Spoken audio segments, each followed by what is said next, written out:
wheels and rear end and intake manifold, lots and lots of original pieces there. Never sold it. Nobody wanted it. Who wanted a 31 Chevy frame rails? Because by the time it went out of service, I was already selling people chrome mounted chassis.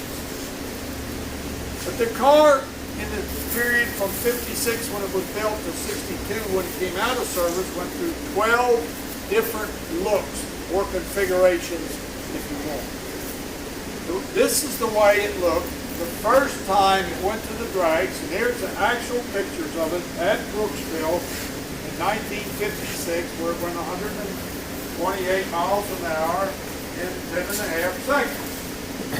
And it still had a battery, and had the dual quads and a distributor the way it was in the 39 Ford Coupe that I took it out of. And that 39 Ford Coupe is in the antique building, restored back with the Chrysler Hemi. And then it went to different configurations, and it went, and we modified it, and it was another look, and I found another chassis, and that car is in the Museum of Florida History, and it won't be back till July. And then this is the way it looked when it came out of service in 1962. And we used this car a lot for demonstration, make beautiful burnouts, long burnouts, and runs nice.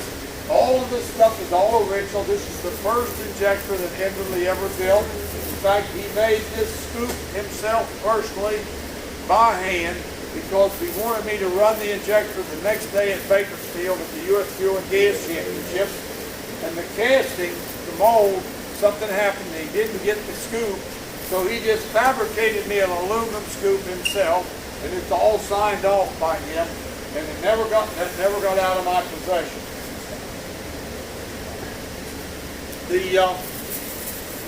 Lisa and I went to the Goodwood Festival. I said that earlier. We went over there, and this is the car we took. And we were just going to make burnouts up the hill. Well, we made this burnout, and a valve spring broke. And there it is, right here in this shadow box. They dropped the intake valve down into the chamber, and busted off and put a hole in the chamber, and we were out of business. We didn't have any parts with us, and we didn't have any tools, so we just kind of thought we'd just enjoy the show. So the next day, Saturday, was Friday when this happened. Next day, Saturday, we just looked at all the cars, and oh, it's a wonderful show. I mean, there was stuff there. The most impressive to me was the Auto Union car was there that set all the records for the FIA in 1939. Now, well, that don't mean very much to you folks, but when I tell you this, you'll understand why it was my hero. It was a rear-engine dragster. It was a V12 engine with a Roots-type supercharger with zoomy headers, pipes stuck up, running on nitromethane. The first known use of nitromethane in an automobile engine. And so everything we always did in these cars was patterned after that. And here was the car, and he actually let me sit in it and hold the steering wheel.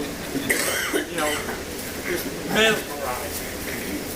So anyway, that night, after seeing all the cars, before I could go to sleep, I started thinking about what might have happened. And they'd taken me off the show. I was supposed to be the car that closed the whole show down, but now I'd been removed because I was broke. And I thought, could it possibly be fixed with the limited resources that we had? So I took it all apart the next morning. I borrowed some tools from the guys next to us. The Chrysler Hemi is a relatively simple engine to take apart. I took it apart, and lo and behold, only one cylinder was damaged. Everything else was okay.